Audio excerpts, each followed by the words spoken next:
નમસ્તે મિત્રો, આજની આ વાર્તામાં તમારા બધાનું સ્વાગત છે. મારું નામ રશ્મિ છે અને આ મારા બીજા લગ્ન છે.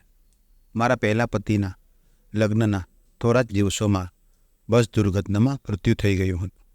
ત્યારે મારી ઉંમર ખૂબ જ નાની હતી અને હું વિધવા થઈ ગઈ હતી. તે વખતે મારી ઉંમર ફક્ત 21 વર્ષની હતી. ત્યારે મારા માતા પિતાએ મારા બીજા લગ્ન એક 47 વર્ષના માણસ સાથે કરાવી દીધા, કેમ કે મારા માટે બીજો વર મળવો મુશ્કેલ હતો.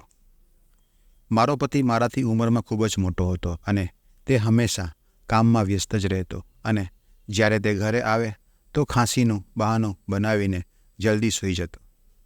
મારા પતિના હોવા છતાં પણ મને તે સુખ હજી સુધી મળ્યું હતું નહીં. મિત્રો, તમે સમજી શકો છો કે હું કયા સુખની વાત કરી રહ્યો છું. જે સુખ તો ફક્ત એક પતિ પાસેથી અથવા તો એક પુરુષ પાસેથી જે સ્ત્રીને મળે છે, તે જેની હું હકદાર હતી. રાતભર હું તેમના પ્યાર માટે તડપતી રહેતી હતી, પરંતુ મારો પતિ મને તે ખુશી આપી શકે તેમ હતો નહીં. મારી પાસે પૈસાની કોઈ પણ કમી હતી નહીં.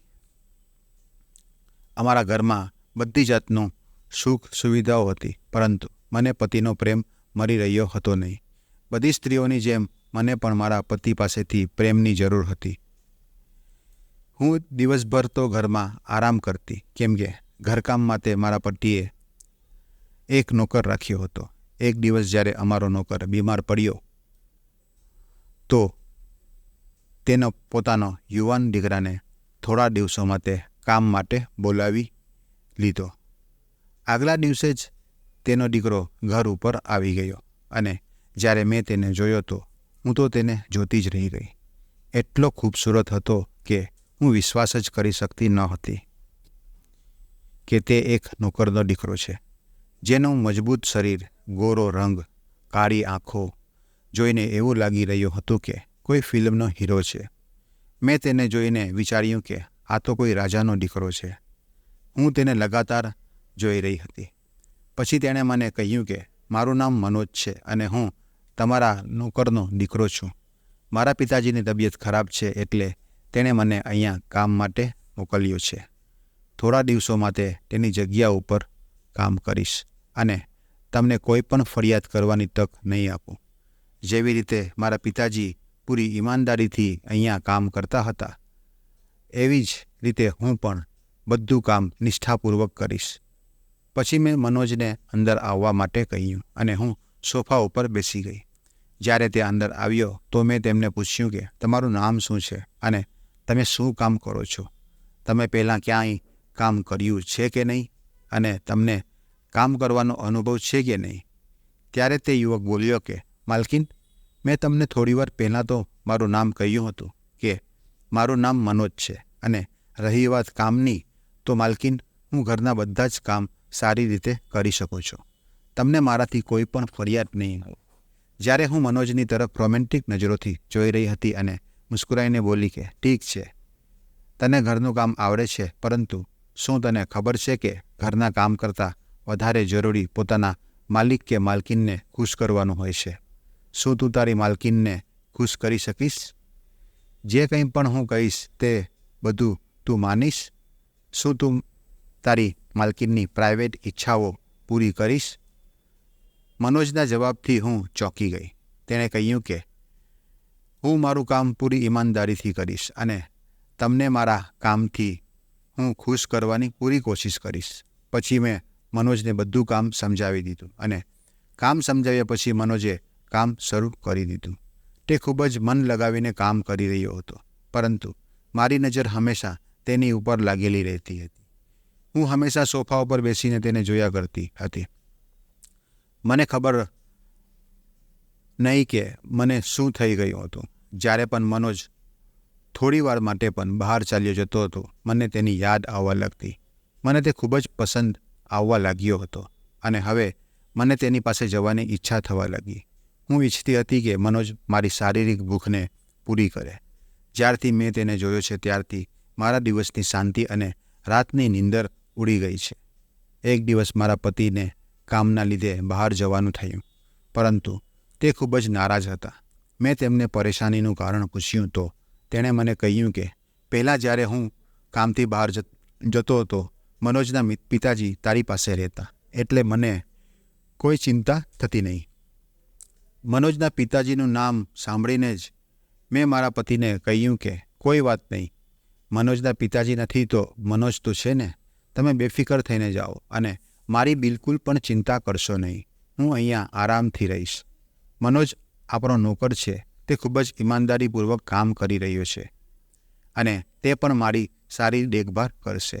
તમને કોઈ પણ વાતની ચિંતા કરવાની જરૂર નથી અને હું મારી દેખભાળ ખુદ પણ કરી લઈશ.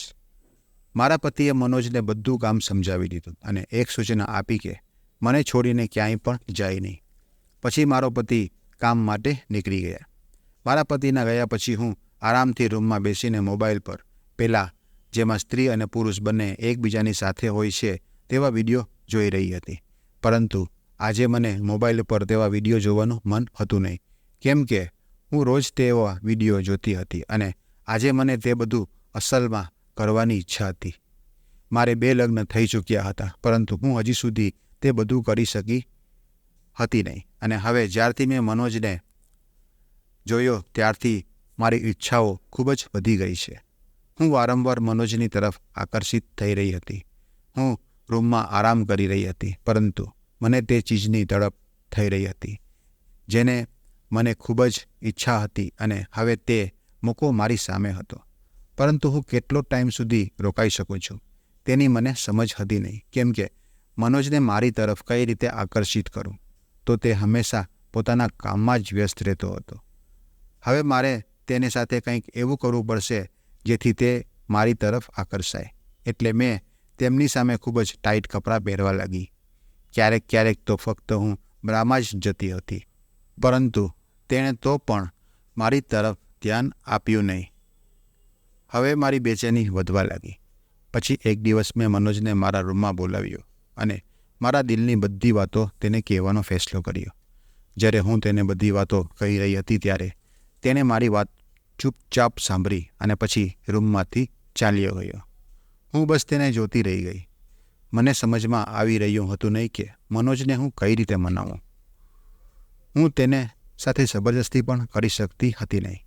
મારી ઈચ્છા એ હતી કે મને તે પોતાના દિલથી પ્રેમ કરે, પરંતુ એવું થઈ રહ્યું હતું નહીં. હવે મારું દિલ અને દિમાગ ફક્ત મનોજના વિચારોમાં ડૂબેલું રહેતું. તેના વગર મને હવે કંઈ સારું લાગતું હતું નહીં. હું કોઈ પણ કિંમત ઉપર તેની સાથે તે બધું કરવા માંગતી હતી. મેં ઘણી વખત તેને મારી ભાવનાઓ કહેવાની કોશિશ કરી, પરંતુ તેણે મારી વાતો ઉપર ધ્યાન આપ્યું નહીં અને પોતાના કામમાં લાગ્યો રહ્યો. મને સમજમાં આવી રહ્યું હતું નહીં કે તેને મારી સાથે કઈ રીતે લાવવું. આ જ વિચારોમાં હતી કે અચાનક મારા દિમાગમાં એક તરકીબ આવી. હું બેડ ઉપરથી ઊભી થઈ અને મેં મારા કપડાં ઉતારી નાખ્યા. મેં ફક્ત બ્રા પહેરેલી હતી અને નીચે એવા કપડાં પહેર્યા હતા કે મારું શરીર સાફ દેખાઈ જાય. પછી હું રૂમની બહાર નીકળી અને સીડી પરથી નીચે ઉતરવા લાગી, કેમ કે મારો રૂમ ઉપરના ફ્લોર ઉપર હતો અને મનોજ નીચે નોકરના રૂમમાં સૂઈ ગયો હતો. સીડીથી નીચે ઉતરતા હું જાણી જોઈને પડી ગઈ અને જોરથી રાડો પાડવા લાગી. મારો અવાજ સાંભળીને મનોજ તરત જ દોડતો આવ્યો અને મને જમીન ઉપર પડેલી જોઈને ગભરાઈ ગયો. તેણે કહ્યું કે અરે માલકીન, તમને શું થઈ ગયું? તમને કઈ રીતે પડી ગયા? મેં રડતા તેને બધી વાત જણાવી કે હું પાણી પીવા માટે નીચે આવી રહી હતી ત્યારે અચાનક મારો પગ લપસી ગયો અને હું સીડી પરથી નીચે પડી ગઈ. મેં તેને કહ્યું કે મને ખૂબ જ દર્દ થઈ રહ્યું છે અને હું ઊભી થઈ શકતી નથી. મારી હાલત જોઈને તેણે કહ્યું કે માલકીન, તમે ધીરે ધીરે ઊભા થવાની કોશિશ કરો અને તમે તમારો હાથ મારી કમર ઉપર રાખો. હું તમને મદદ કરીશ. મેં કહ્યું કે મારામાં બિલકુલ હલવાની પણ હિંમત નથી. આટલું કહીને હું ફરીથી રોવાનું નાટક કરવા લાગી. હવે તેની પાસે કોઈ રસ્તો હતો નહીં. ત્યારે તેણે મને ઉપાડી અને મારા રૂમમાં લઈ આવ્યો. મારું શરીર મનોજના શરીરથી ચીપકી રહ્યું હતું. જ્યારે પણ મારું શરીર તેના શરીરથી સ્પર્શ કરતું તો મને એમ લાગતું કે જાણે મને સ્વર્ગનું સુખ મળી રહ્યું છે. હવે મારી બધી ઈચ્છા પૂરી થવાની છે. હું અંદરથી ખૂબ જ ખુશ હતી. મનોજ મને ગોદમાં ઉપાડીને એક કરીને સીડી ચડી રહ્યો હતો. મેં મારો હાથ તેના ગરદનને ફરતે રાખ્યો હતો અને માથું તેના ખભા ઉપર રાખેલું હતું અને બસ હું તેને જ જોઈ રહી હતી. તેની તરફ જોઈને મને લાગ્યું કે કદાચ હવે હું તેને પસંદ આવવા લાગી છું. મનોજ મને જલ્દીથી મારા રૂમમાં લઈ આવ્યો અને બેડ ઉપર સૂવડાવી દીધી. તેણે મને બેડ ઉપર સૂવડાવી, પરંતુ તેને મારાથી દૂર જવાના ડરથી હું ગભરાઈ ગઈ. મેં જલ્દીથી તેનો શર્ટ પકડી અને મારી તરફ ખેંચ્યો અને બોલી, મનોજ, મને છોડીને જા નહીં. હું તારા વગર નહીં રહી શકું. તારા દૂર થવાથી મને ખૂબ જ તકલીફ થાય છે. મારી પીડા તને દેખાતી નથી. મારી વાત પર તેને કોઈ પણ જાતનું ધ્યાન આપ્યું નહીં અને બસ તેણે એટલું જ કહ્યું કે માલકીન, તમે આરામ કરો, હું હમણાં જ ડૉક્ટરને બોલાવું છું. અને આટલું કહીને તે રૂમની બહાર ચાલ્યા ગયા. લગભગ 2 કલાક પછી મનોજ ઘરે પાછો આવ્યો અને તેની સાથે એક લેડી ડૉક્ટર પણ હતી. ડૉક્ટરે મને ચેક કરી અને કહ્યું કે તમને ફક્ત દર્દ થઈ રહ્યો છે, બાકી બધું ઠીક છે. હું તમને 3 દિવસ માટે આ પેઇન કિલર લખી રહી છું. તમે તેને લઈને આરામ કરજો. થોડા દિવસોમાં તમે ઠીક થઈ જશો. ડૉક્ટરે મને દવાઓ લખી આપી અને તેના પછી તે ચાલી ગઈ. મનોજને મેં પૂછ્યું કે આ ડૉક્ટર કોણ છે? તો મનોજે કહ્યું કે માલકીન, તે મારી પત્ની છે અને તે હવે તમારી ખૂબ જ સારી રીતે દેખભાળ કરશે. તમને કોઈ પણ પ્રકારની તકલીફ થવા દેશે નહીં. તમે ફક્ત આરામ કરો. પછી તેણે તેની પત્નીને કહ્યું કે માલકીનની સારી રીતે દેખભાળ કરજે અને તેમને ચાલવામાં તકલીફ છે તો તેમને બાથરૂમમાં પણ લઈ જવામાં મદદ કરજો અને તેનું બધું જ કામ કરજો. હું આશ્ચર્યથી મનોજને જોઈ રહી હતી. પછી મનોજ મને કહેવા લાગ્યો કે માલકીન, આ ઘરમાં અત્યારે ન તો માલિક છે કે ન તો કોઈ સ્ત્રી. તમારી દેખભાળ કરવા માટે કોઈ હતું નહીં, એટલે મેં મારી પત્નીને અહીંયા બોલાવી જેથી તે તમારી દેખભાળ કરી શકે. તેના પછી મનોજે તેની પત્નીને કહ્યું કે મારા માટે ગરમ પાણી તૈયાર કર.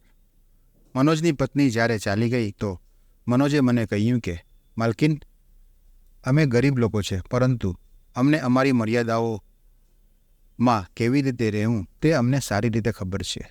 હું એક પરિણીત પુરુષ છું અને હું મારી પત્નીને ક્યારેય પણ છેતરતો નથી. તમે અમીર લોકો છો અને તમને એકબીજાને છેતરવાની આદત હશે. આટલું કહીને મનોજ ત્યાંથી ચાલ્યો ગયો. તેના પછી મનોજની પત્ની મારી દેખભાળ કરવા લાગી. મનોજ ઘરનું કામ કરતો અને તેની પત્ની મારી દેખભાળ કરતી. તો મિત્રો, આ હતી આજની નાની એવી વાર્તા. તમને લોકોને કેવી લાગી? કોમેન્ટ બોક્સમાં કોમેન્ટ જરૂર કરજો. તમારી કોમેન્ટથી મને હિંમત મળે છે. અને જો તમને વાર્તા પસંદ આવી હોય તો એક લાઇક જરૂર કરજો અને તમારા દોસ્તોને પણ શેર કરજો. અને જો ચેનલ ઉપર નવા આવ્યા હોય તો ચેનલને સબસ્ક્રાઈબ પણ કરી દેજો. આ વિડીયો જોવા બદલ તમારો આભાર. ધન્યવાદ. જય શ્રી રામ.